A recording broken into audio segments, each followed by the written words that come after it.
Hey, we're still wearing the same clothes we wore yesterday, and this is a movie review for Geostorm. Sorry, we've been sitting here since yesterday too. Andrew and I went and saw Geostorm with our movie pass, because when you get free movies, you can lower your standards. But not too low. Yeah, actually, we went into this expecting it to be a disaster movie, and it ended up being kind of okay. It only kind of sucked. Yeah. It opens with a voiceover from the daughter of the main character, I guess you could say. Who ends up being such a small part in the film. Yeah, I know, it's unfortunate. So she basically tells the story, and here's what it boils down to. Global warming was happening, and the world was falling apart. There were, like, hurricanes all the time. Weird. That's totally happened. And so all of the governments on Earth banded together to create this network of satellites that can basically control the weather. And then something goes wrong. There's a malfunction. And so they have to bring back the guy who invented the system, Gerard Butler, to save it. And then, lo and behold, it's not a malfunction, it's sabotage! I know, I just spoiled it. There are a lot of spoilers in this. And then, they have to save the world. Yeah. But one thing that I liked about this film, and Andrew's gonna at least pretend he liked about this film, is all the badass chicks. I agree. There were some really, really cool girls in this film. Starting with Hannah, she's the daughter. She's 13, and she was building a solar panel array, like in the first scene where you see her. Mm-hmm. Which I thought was really cool. You can talk about the next person. Yes, Oot. She is like the captain, I guess, or the leader of the crew. Commander. The commander of the crew on the Dutch Boy, which is the name of the weather controlling system. She ends up pretty badass, and when you think she's gone, she's not, and helps save the day a little bit. But she has a couple really cool moments, and at first, Gerard Butler's character saves her from a few things, and then she ends up saving him on multiple occasions. So they kind of go back and forth. Then you've got Sarah. She's my favorite. Sarah is a Secret Service agent, and Gerard Butler is the scientist who created everything, and then his brother, whose name is Matt, the character's name is Max, is like a political guy, and he is dating a girl named Sarah who's a member of the Secret Service, and secretly. They're secretly dating. She knocks it out of the park all the time. Like, this guy gets hit by a car and she's cool and collected. Like, you think maybe she's involved, but she's definitely not. She's willing to She's just on it. Yep, she's on it the whole time, and she's willing to risk treason to believe in Max and fight to make things right. And they do this bit in a car chase where she flips the car around to face the car that's chasing them, and just sticks her arm out the window and shoots the driver like this. Super cool. And the president is in the back with Max, and he just turns to him and goes, "Marry her." It's great. I clapped and laughed at that line because it was so stupidly awesome. We really liked it. And then the last awesome chick? Yes, Dana, I believe. Mm-hmm. She is kind of this hacker chick who works for the state office where Max is, and he knows what she's good at, and he's like, something's going on, I need your help, and it stays between us. So figure out what's going on with his thing that he's locked out of, and then you're figuring out that something's more going on, and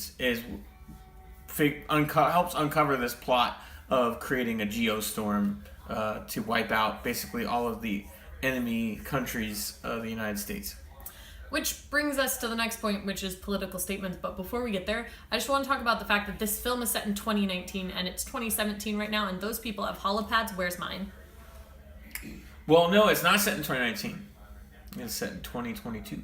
Oh yeah, that's right, because it's 3 years later. It's the No, but they had holopads when they built it. 2020-ish is when the congressional hearing is, but then it's 3 years later. So 2022, 2023. They have holopads, so where's mine? Okay, political statements. There's a lot. We're going to start with the fact that it is the United States government that is causing this thing. Well, somebody pretty high up, not the president though, he's still good, who is causing this entire geostorm with the goal of wiping out undesirables. Yep, and specifically has the line where he wants to take the country back to the 1940s when it was the beautiful house on the hill instead of just a bank that is disguised as something else. So basically, make America great again. Like, wasn't subtle. They pick very specific places that they target to that you like see in the video. So it's like Saudi Arabia, Rio de Janeiro, Moscow. Yeah, those are the foreign countries. Oh, Hong Kong. Oh yeah, Hong Kong. Yep. And then Orlando, home of the Democratic National Convention. Yeah, because he decides to wipe out everybody in the line of succession so that he can become president. Doesn't go well. And has someone use a bazooka launcher. Yes, but that does feature our clear favorite visual effect, which is the next thing we're going to talk about. And that is... they create a lightning storm over Orlando, Florida. And somehow, this lightning blows up the stadium where the Democratic National Convention is happening. Yeah, like just enough lightning so much lightning that it explodes. Hits at once that it explodes the entire arena. As the president's looking back at it, and it's like, oh. Yep, it's great. There's also special effects. Obviously, is a big part of this film because it is a disaster movie. There are times where it looks good. There's one in. We forgot Afghanistan. Yes, there's Afghanistan and something else because there's Mumbai and Dubai. I want to say India. One of the two, it might be India, is the one with the Yeah, they're the one with the tornadoes. The tornadoes that looked all right, and had a moment where you thought a little boy and his dog were gonna die. In Afghanistan, they froze people to death, and that visual actually looked pretty cool. You saw the aftermath of that, and then you got to see people getting actively frozen to death in Rio de Janeiro, and also looked okay, except a plane crashed while a woman was running away from the freezing because it was the ice was chasing her, and a plane crashes behind her, and it's a little over the top, but. I really liked all of the seagulls dropping from the air around it was her. a bit much. I missed that, but I don't know what I was focusing on. I guess the ridiculousness of someone getting chased by ice. Then there's the bad stuff, effects-wise. The flood looked horrible. The giant wave coming over the desert. Oh yeah, it was like clearly they had someone.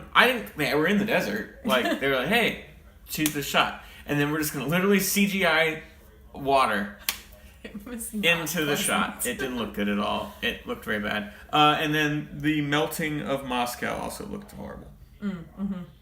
But, they had, what they had? They had the sci-fi staple of a giant beam from the sky. Yes, true. Giant red laser melting the earth. And then there's a lot of space special effects, which I will say are mostly okay. Especially like scenes where like stuff is colliding and explosions within. It looked pretty good. There's an airlock bit that looked really good. Large discussion about the International Space Station, which is where the headquarters is exploding. And on television is this footage. Live shots of the space station.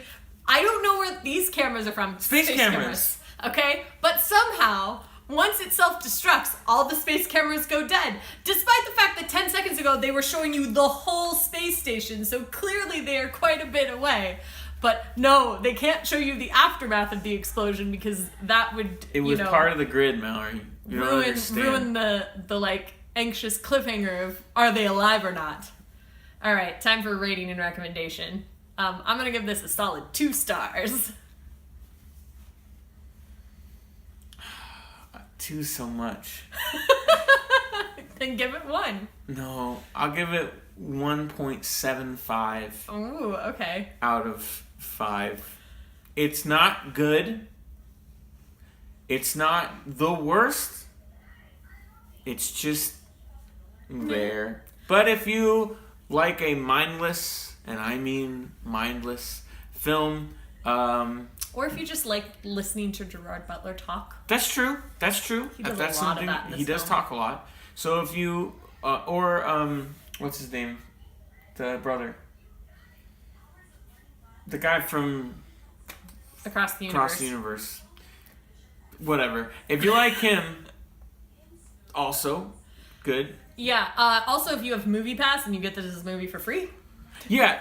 Movie Pass. Go see whatever the hell you want, except for Boo 2. No, I'm just kidding. I didn't see it, but I won't.